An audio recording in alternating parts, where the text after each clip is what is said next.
Frank, Zephyrillis, Florida, Republican. Good morning. Well, good morning to you. What did you think, Frank, about the summit?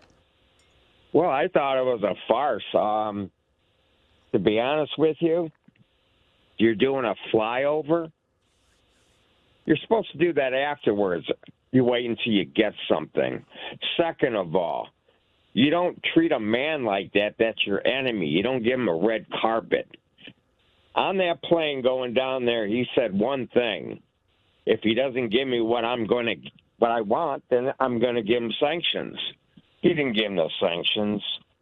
Third of all, I hope he enjoyed that lobster and that filet mignon and the red wine that the taxpayers had to pay for. What's up, everybody? Major Retired Richard Ojeda here, and a Florida Republican sounding exacerbated and flat-out discontent called into C-SPAN's talk show and said Putin's summit was a farce. Yep, you heard that right, folks. The rats are jumping ship. I am so pissed at this. He got nothing.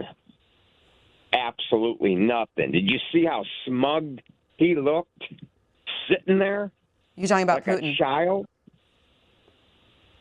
You're talking about Putin looked... You're saying Putin looked... No, I'm talking about Trump. Trump looked smug? Looked like a child. Why the hell did it take you so damn long, Popeye, to wake up and smell the diapers? These people have been under the Trump effect, the derangement syndrome, for years. They talk about breaking out of the matrix, blame fluoride for keeping them oppressed, the government hiding secrets about UFOs and the Epstein files. But when our opportunity shows up, they buckle. Did you're a Republican, Frank. Did you vote for Mr. Trump? Of course I did, but I ain't voting no more because the guy's a liar. All right. That's all he knows how to do is lie. That's it.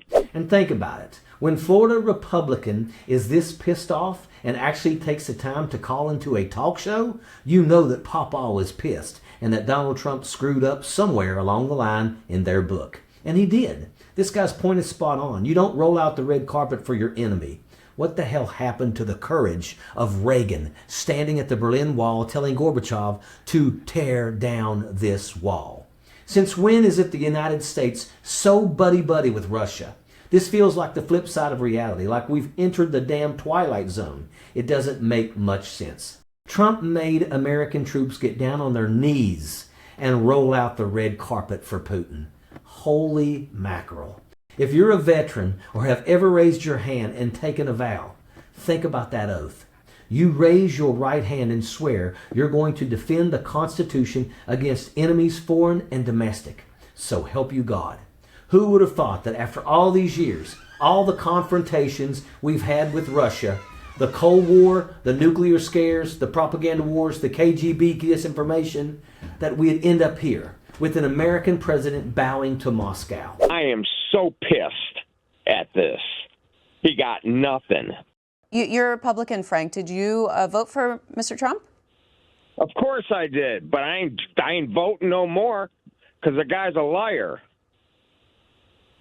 All right. That's all he knows how to do is lie. That's it. And you know what? The caller nails it. He's right on the money, and it just makes you stop and ask, what the hell took so long? Why did it take this long for him to wake up? Why did we have to re-elect this buffoon to a second term? All that did was open the door to mass corruption, destroying our health, our economy, our legislation, dismantling our democracy piece by piece, firing people who told the truth, cutting benefits, cutting protections, every step. Another chunk of American hacked away. You know, when the time comes, you have to recognize this. Vladimir Putin is a war criminal, period. And why he wasn't arrested the moment he set foot on our soil is probably the biggest story nobody's talking about right now. You want to know what really stings? The world now sees us as accomplices, aiding and abetting a war criminal. How does that feel, America? Does that feel like winning? Does that feel like making America great again? We opened up our airspace and let the biggest criminal in modern history step foot on our soil without an ounce of accountability, without the world being able to see that America did the right thing that day and rushed in to arrest that piece of shit. That's what should have happened. A crack team waiting. There he is, get him. But they didn't. Instead, Donald Trump rolled out a red carpet and waddled next to him like there was something seriously wrong with him. Did you see that unsteady gait? If that had been a sobriety walk, he would have failed miserably, one foot in front of the other, and soon you'll be walking out the door. Yeah, not for this guy though. And here is the thing. Medical experts are saying that gait, that slouch, that instability, it's called a big red honking sign of decline, a giant red flag. Call it what you want, but homie ain't right. You know what's even more ridiculous? Mike Pence, suddenly acting like he's growing a spine, like Trump's phantom ear regeneration, only now it's Pence's backbone. Are we really supposed to buy this? Are we really supposed to believe that the same guy who spent 4 years as Trump's human bobblehead has suddenly found courage, like he's born to be wild or something? No. And Tapper, not much better. He's out here crying over credibility too. Remember his original sin book? Biden's own granddaughter called it political fairy smut. Then the Hunter Biden feud, the family drama, all of it blew up in his face. And let's not forget the hot mic where Tapper whined, "Just give me my show back." Maximum butthurt. So here they are. Pence pretending he's the hammer of justice and Tapper pretending he's the conscience of America. Two butthurt egos clinging to each other for validation.